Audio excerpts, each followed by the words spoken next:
नाज़रीन, शाह अब्दुल लतीफ़ यूनिवर्सिटी खैरपुर में higher education commission के सहकार से स्पोर्ट्स प्रोग्राम किया वियो। उन हवाले से रिपोर्ट कर रहे हो अली अकबर गोपान।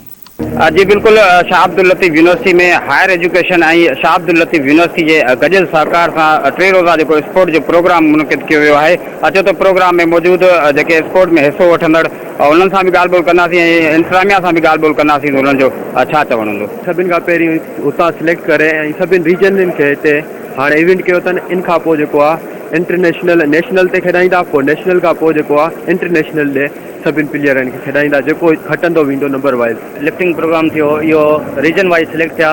हर रीजन मां ॾाढा छोकिरा पंहिंजे हिसाब सां सिलेक्ट थिया। हाणे उन खां पोइ हिते सभु रीजन्स आयूं आहिनि, जीअं सखर रीजन थियो, नवाबशाह थियो।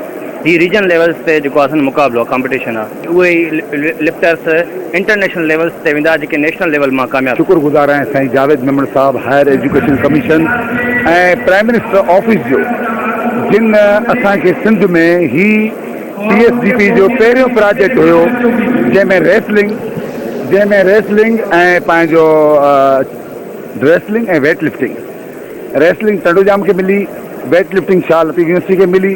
असां वञी लाड़काणो, कच्छ, बेनज़ीराबाद, हैदराबाद, कराची में ही टैलेंट सभिनि जे तादाद में ॿारनि मां असां सिर्फ़ु 50 ॿार सिलेक्ट कया आहिनि। त हिकिड़े पासे ॾांहुं जेकॾहिं असांजो तालीमी सरगर्मियूं आहिनि त उन्हनि सां गॾोगॾु असांजूं क्यूरिकुलम एक्टिविटीज़ तमामु ज़रूरी आहिनि।